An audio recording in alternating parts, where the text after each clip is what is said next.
City of the Orphans, Chapter 21. Even dreaming, Max couldn't imagine the scene at the Roof Garden Dance Hall. Part dance hall, part restaurant.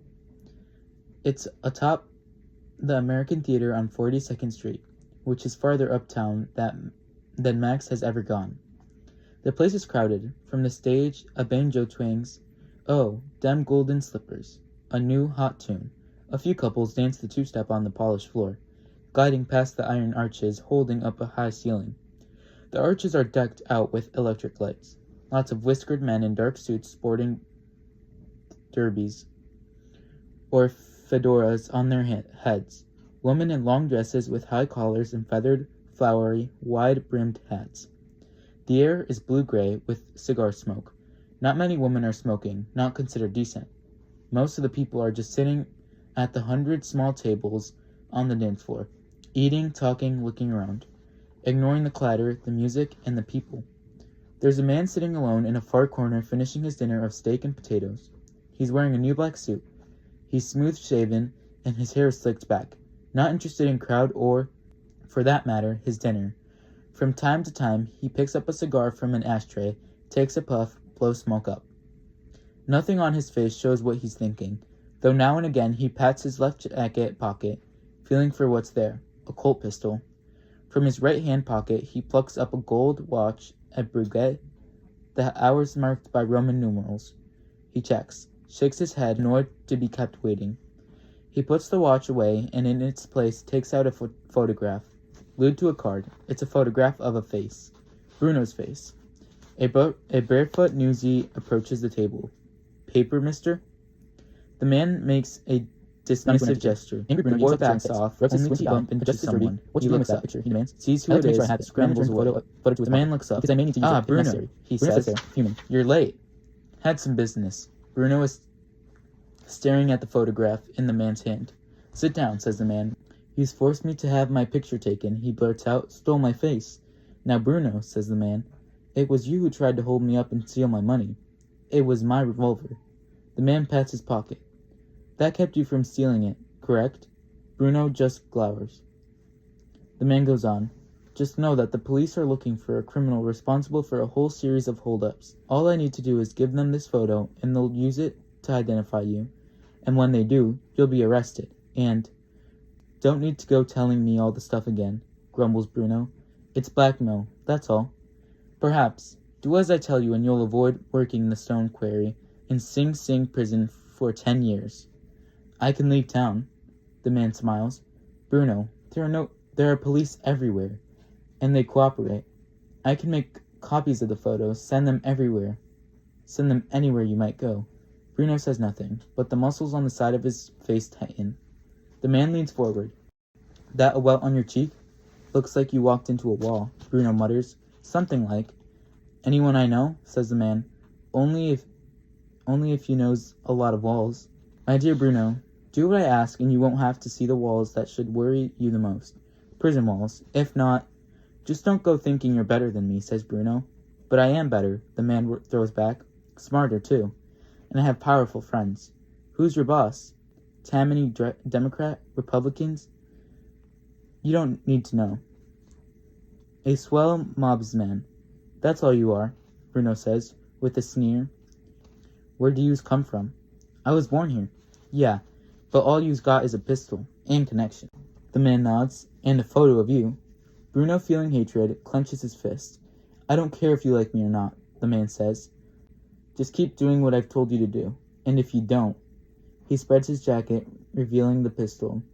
"Aw, never mind," says Bruno, wishing not for the first time he had the pistol and the photo in his own hands. "Good," says the man. "Now how did things go today?" "Fine," Bruno says, reaches down, sets a small sack on the table. Coins clink. "From 4 newsies. 4 is a sad number, Bruno." "You need to work harder," says the man. "Faster." "Don't know why yous bother," says Bruno, shagging pennies from mugs. "I don't care about pennies. The point is, newspapers in the city are powerful. They have a lot of influence, don't they?" "I don't know. I just like the Sunday funny pages. But to get their influence, they must sell the papers to people, correct?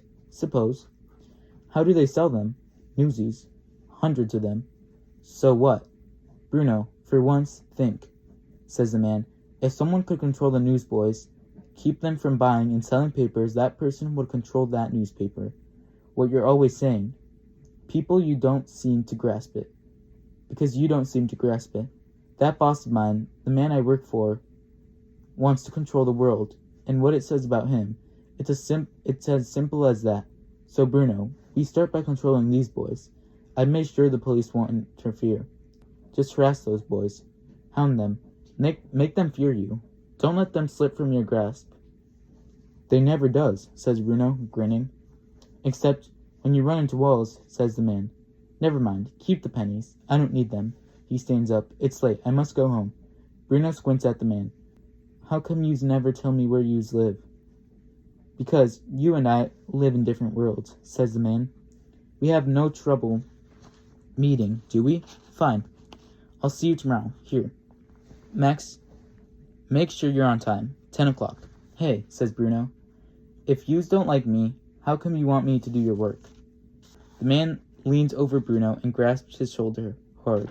Because you're dumb. Just make sure not one newsie escapes you.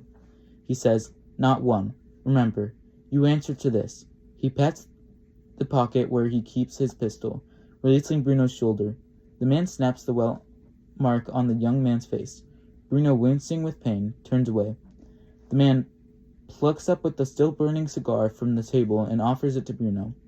I'm done with it, he says. You can have it. Bruno, fighting tears, takes it. Grinning, the man walks off. Once outside, on the sidewalk, he hails the first hansom cab in the waiting row. Where to, mister? Waldorf Hotel. Sure. The man climbs into the cab. The driver shakes the reins. The horse moves forward at a brisk trot.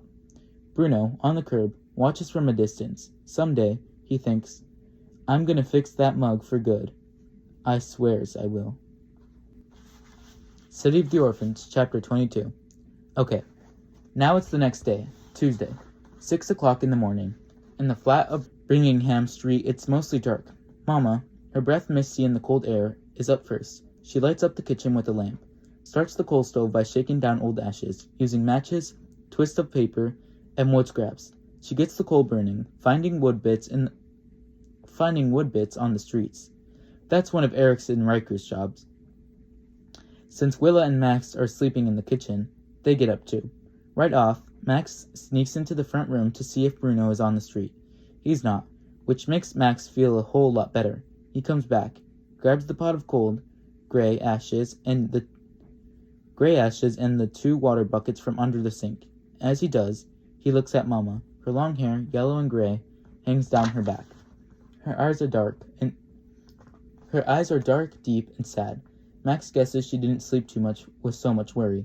Like him, lit candle in hand, he goes down the stairs, meeting and passing neighbors going to work, to the water pumps, or the privies. In the day's early shadow, people seemed just half there. A few mumbled greetings, not much more. On the second floor, one of the Pelbeck kids is sleeping in the hallway. He's sucking his thumb. Once outside, Max dumps the ashes atop the high pile of street curb garbage, then goes back through his building to the yard. He has to wait online. First, it's to use a privy, 12 people before him. Then it's to go to the pump. As the chickens cluck round him, he blows out the candle and puts the stub in his pocket.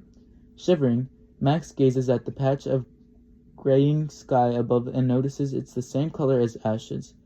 Least it don't look or feel like rain. Standing there, knowing he's going to visit Emma in the tombs, makes him tense. He's hoping that when he gets there, they'll have decided arresting her was a mistake. Be a lark meeting Emma on the street coming home. With a heavy pail in each hand, plus the empty ash pot, Max trudges back upstairs, trying not to spill any water.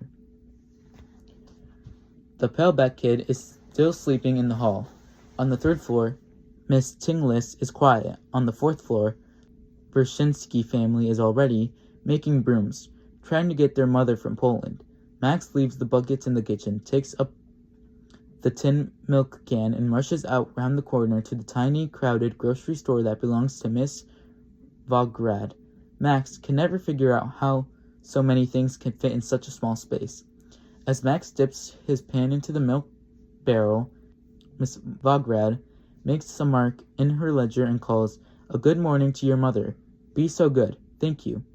As to tell that lovely lady that family accounts are due Friday. Cash only. Max hurries home with the milk. When he gets back to his stoop, Miss Tyrone's fish store has opened. A barrel of herring is on the sidewalk. At the end of the block, Mr. Ellie's queue is leading out one of his horses hauling his ice block wagon. The white-bearded printer, Mr. Zunzer, stooped and slow-moving, puts a hand-lettered open sign on the door of his shop and waits for business. As Max walks to the door of his flat, he announces Mr. Vongard says accounts are due Friday. He don't know if Mama even hears him. While he's been gone, Mama gave Willa a shirtwaist dress, one of Emma's old ones.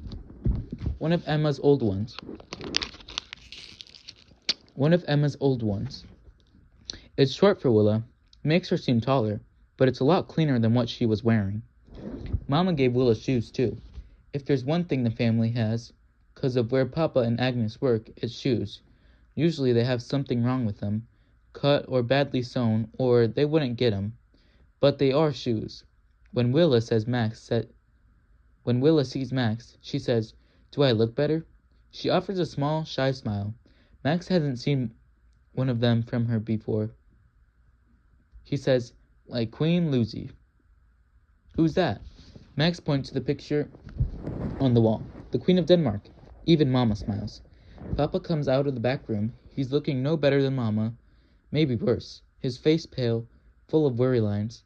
After a few moments, Agnes follows. Her blonde hair, looped in careful braids, she's coughing.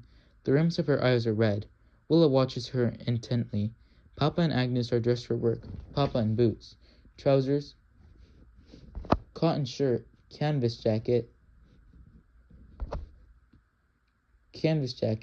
same as yesterday.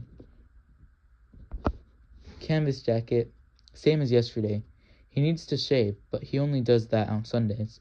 Agnes is also wearing what she wore the day before, a blue gingham shirtwaist, black boots that are too big for her. Not much talking this morning. Mama gives them breakfast, coffee and bowls and a roll each. Papa eats and drinks quickly. Agnes drinks too, but she puts her roll in her pocket for later.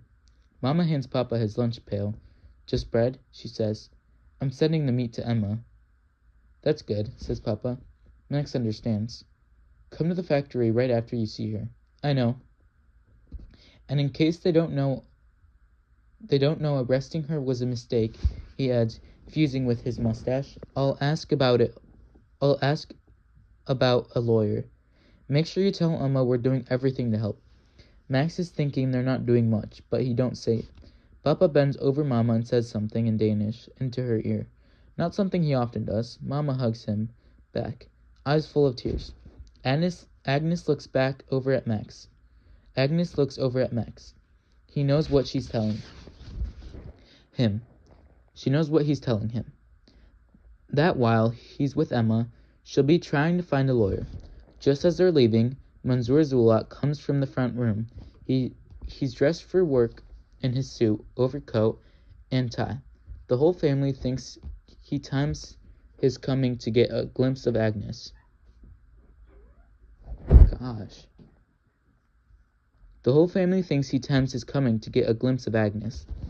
As Papa and Agnes go out to the door, he bows.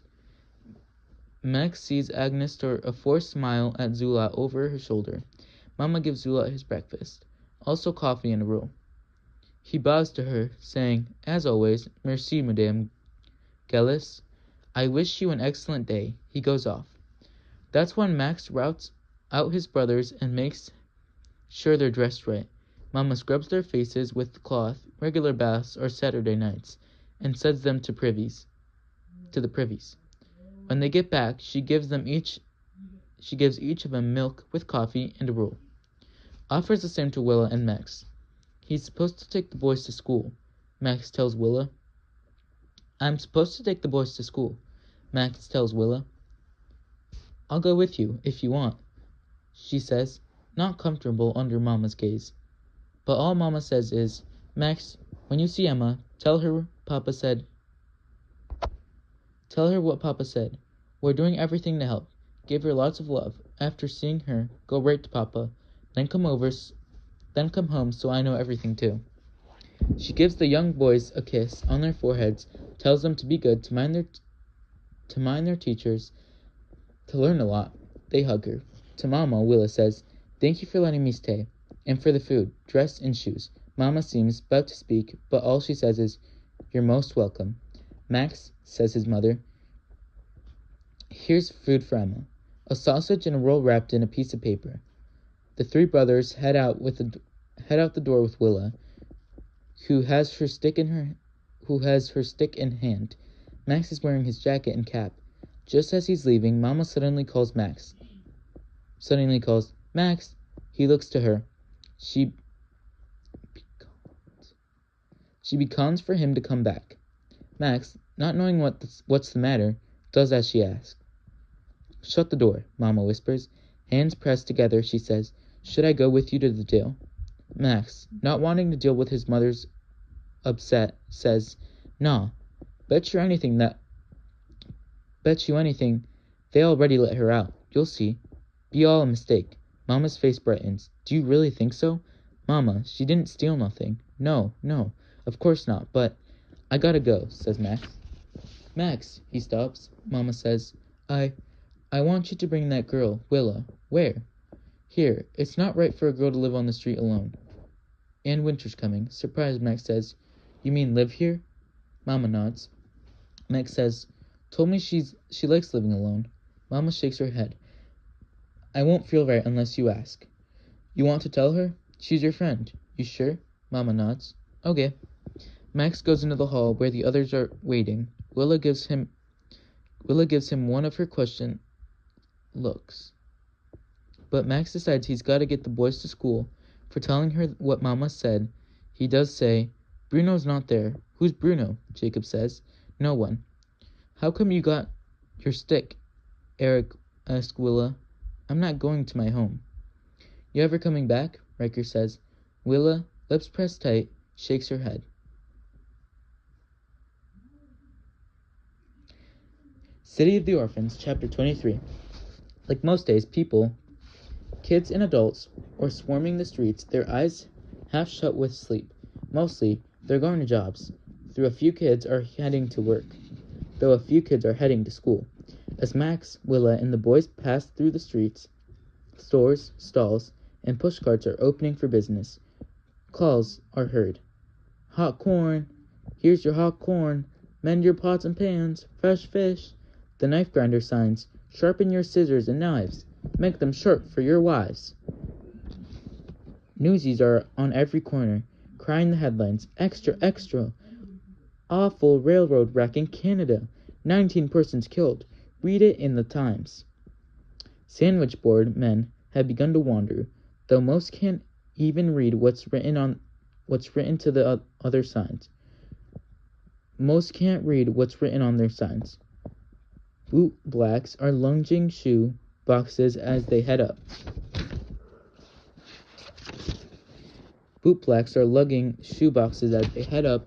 Or downtown, all the while yelling, "Shine, shine, bright boots, get the loot, shine 'em up." Girl peddlers are out too, offering ribbons, bread, and handkerchiefs. "Look pretty, eat nice," they cry in high piping voices. Missed 'em all, beggars picking through the early garbage in search of food. Max herds his brothers, along with Willa, to school. When they arrive, crowds of kids are waiting by the fenced-in entrance for doors to open. Some parents are there, but mostly older girls, little mothers, they call them. The girls taking care of younger sisters and brothers while mothers work. Max gathers his brothers, puts his arm around them, leans in. "Remember, no telling no one nothing about Emma. Nothing." They promise they won't. "She's gonna be home when we get back." "She's gonna be home when we get back?" asks Eric. "Sure," says Max, shoving them toward the school. "Hey, Max," says Riker. "Guess what happened Friday?" "What?" "Friday the 13th. "Guess what happens Friday?" "What?" Friday the 13th. Can't wait. Eric turns back, grins and calls, Goodbye, Wada. Come on, Max says to Willa. They head for the tombs. For a while they don't talk. Then Max says, You ever go to school? Willa shakes her head. When I went, Max says, 100 kids in my class, so noisy, half the time I couldn't hear what the teacher's saying. Got so restless, she kept sending me out of the room. I just go play on the streets. Willa says nothing. They go on, not talking. Max, not sure how he feels about it, is trying to decide when he should tell her what Mama told him. It's 5 minutes before he says, Guess what Mama said when we left? Willa shakes her head. Said that when I come home, I should bring you. That you shouldn't be living alone. Willa stops short, looks at Max with hard eyes, mouth clamped tight. To Max's surprise, she seems angry. Honest, he says, trying to understand what she's thinking. Why she's looking so mad. What she said. Willa starts walking again, fast, as if trying to get away. Max catches up to her. What's the matter? Willa shakes her head. After a couple of blocks, Willa stops. Not looking at Max, she says, Did your mother really say that? Honest, he says, wishing he knew what's bothering her. You mean, she says, live with your family? I guess. Willa stares at Max as if searching for something. Same time, she's smoothing down her dress. Then she shifts away, looking elsewhere. Max doesn't know what's happening. Hey, he says, don't worry. I told Mama you probably wouldn't. She swings towards him. Tears are welling in her eyes. Why did you say that? She cries. Thought you told me you liked being alone. Willa stands there, breathing fast. Without looking, Max says, I didn't tell you. Tell me what? Willa tries to find her breath, then says, My mother died. Thought you said she was gone. Can't be any more gone than dead, can you? Willa says, her voice wobbly. She's still not looking at Max. And later on, my father... She can't talk. Your father... What? He died too, I think. Just think? Sometimes, she says, I think he didn't die. That he was just... went away. Why'd he do that? I don't know, she says. Maybe because of something I did. Like what? I don't know, Willa says again, her voice a shambles. Tears run down her cheeks. She wipes them away furiously. Come on, Willa, says Max. The city. People always dying. Last year in our building, 7 people died. Kids, a mother, a father. Agnes's school told her it was bad weather. It's bad water. Bad milk, bad dirt, bad smoke. Ain't nothing you done bad. He waits for her to say something, but she doesn't. Just stands there, smearing tears away. In her hands, her stick is twitchy. As far as Max is concerned, she may be standing right there, but she looks lost. He's wishing he knew what to say, but can only mumble, sorry. When he realizes Willa ain't gonna say no more, he says, Gotta get to the prison. They start walking again, neither talking as they go. Max keeps glancing at Willa, feeling sad for her, same time holding on to Emma's food while keeping a lookout, hoping they'll meet his sisters coming home. In his head, he's thinking, Papa's right. Times are hard.